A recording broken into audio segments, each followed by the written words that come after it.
Bismillahirrahmanirrahim. Assalamualaikum warahmatullahi wabarakatuh. Kita bertemu kembali di pelajaran fikih minggu kedua. Nah, pelajaran fikih minggu kedua ini masih berkaitan dengan haji. Kemarin minggu pertama itu membahas tentang pengertian haji dan umroh serta hukumnya. Nah, untuk minggu kedua pertemuan sekarang kita akan membahas tentang syarat wajib haji dan umroh. Nah, pengertian haji itu diulang sebentar, mengunjungi Baitullah untuk beribadah dengan cara-cara yang telah disyariatkan. Sedangkan hukumnya yaitu wajib bagi setiap muslim sekali seumur hidup, laki-laki dan wanita, wajib melaksanakan haji dan umroh sekali saja wajibnya. Kemudian kita ke syaratnya. Nah, apa sih syarat? Apa syarat haji dan umroh itu? Ada 5 syarat di sini. Yang pertama, harus beragama Islam. Harus beragama Islam. Selain Islam tidak diwajibkan. Ya, jadi syarat yang pertama itu adalah beragama Islam. Kemudian yang kedua, berakal sehat, tidak gila. Kalau orang gila itu tidak dibebankan syariat, tidak dibebankan kewajiban.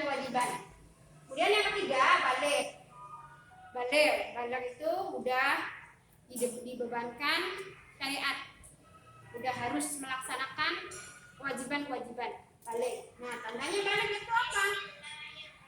Nah, tandanya balik untuk laki-laki sudah mimpi basah ya. Kalau perempuan sudah haid, itu tanda baliknya.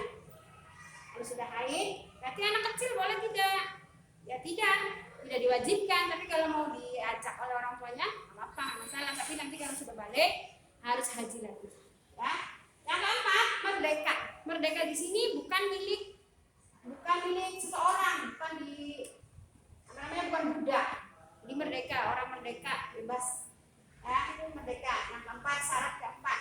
Kemudian yang kelima, mampu. Nah, rincian mampu ini ada 6 rinciannya. Mampu di sini mampu.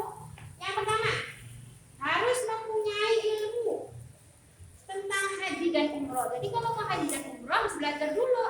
Jangan berangkat aja di sana nggak tahu mau ngapain. Nah, itu harus mempunyai ilmu dulu, belajar dulu. Kan nanti kan kalau itu biasanya manasik lagi.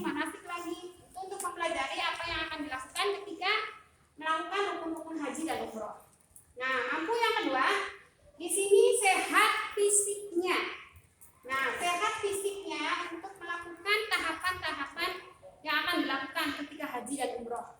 Karena haji itu membutuhkan fisik yang stamina yang sehat. Nah, sehat fisiknya. Jadi kalau orangnya nggak sehat, ya belum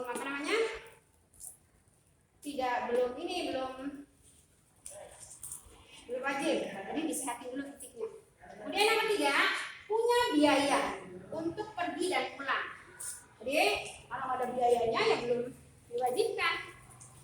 Kumpulin dulu uangnya sampai cukup untuk melakukan perjalanan haji untuk pergi dan pulang.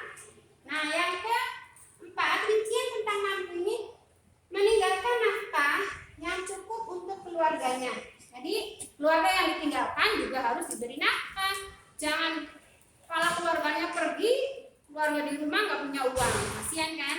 Nah, jadi yang keempat ini meninggalkan nafkah atau uang untuk keluarganya, nafkah yang cukup untuk keluarga yang ditinggalkan di rumah atau di negaranya. Kemudian yang kelima, mampu kelima itu keadaannya aman.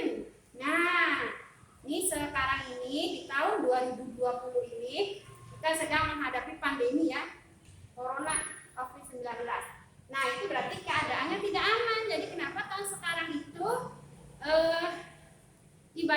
jamaah haji yang dari luar negara Arab Saudi itu tidak bisa melakukan haji dan umroh. Karena apa? Karena sekarang keadaannya tidak aman. Jadi belum boleh ke sana ya. Jadi keadaannya harus aman, baik dalam perjalanan dan maupun selama berada di tanah suci. Jadi di sana tahun sekarang ada haji nggak di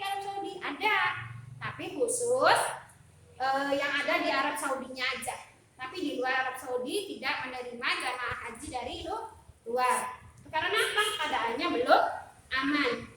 Kemudian lampu yang keenam ini bagi wanita. Nah, bagi wanita kalau mau melakukan haji dan umroh harus disertai mahram. Mahram di sini bagi wanita itu banyak ya. Mahram itu apa sih? Mahram itu adalah orang yang haram untuk dinikahi.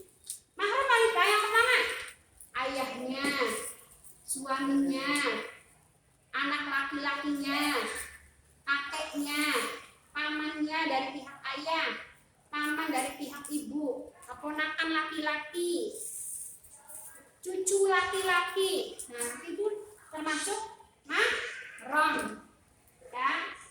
Jadi, Bu, gimana kalau wanita nggak punya mahram? Ya nanti tunggu dulu ada mahramnya. Kalau sudah ada mahramnya baru boleh berangkat. Nah ya, tentang syarat wajib haji dan umroh. Nah kemudian apa sih pahala ketika kita menjalankan haji dan umroh? Haji dan umroh ini adalah amalan yang sangat mulia. Pasti di sini balasannya juga sangat besar. Nah, apa pahalanya? Itu dilihat di buku cetaknya, pahala dan haji dan umroh. Untuk orang yang melaksanakan ibadah haji dan umroh dengan ikhlas dan hartanya halal, awas. Kalau hartanya dapat nyuri, itu bukan namanya haji mabrur. Namanya haji apa tuh? Mabur. Ya.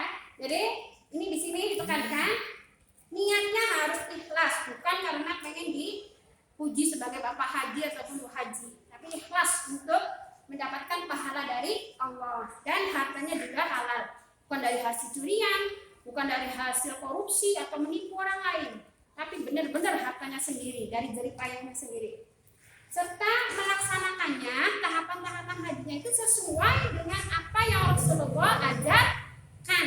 Kalau nambah-nambahin sendiri ya itu tidak sesuai. Nah, di sini Allah Ta'ala akan menjanjikan pahala yang sangat besar, yaitu dosa-dosanya akan diampuni dan ia akan meraih haji yang mabrur serta mendapat balasan surga. Mana dalilnya? Ada dalam Sahih riwayat Bukhari dan Muslim. Umroh yang satu ke umroh berikutnya menjadi penggugur dosa-dosa di antara keduanya. Dan bagi haji yang mabrur tiada balasan yang layak baginya selain surga. Nah, itu adalah tentang syarat haji dan pahala haji dan umroh. Paham sampai di sini? Insyaallah paham, ya. Nah, kemudian silakan dilihat halaman 5-nya. Halaman 5. Nah, haji ini termasuk rukun Islam. Rukun Islam yang kelima, ya. Rukun Islam ada berapa? Ada 5. Nah, haji itu urutan yang kelima. Ya, jadi nanti kalian pelajari. Setelah itu silakan kalian kerjakan di halaman 5. Tugasnya ya, kerjakan di halaman 5 dan 6. Bagian 1, 2, dan 3. Nah, nanti kalian tugasnya silakan ditulis. Boleh jawabannya itu di buku tulis ataupun di buku cetaknya langsung. Lalu nanti kirimkan ke ibu gurunya. Itu aja dari ibu tentang materi syarat wajib haji dan umroh. Yang benar datangnya dari Allah Ta'ala, yang salah datangnya dari ibu halwa dan syaitan.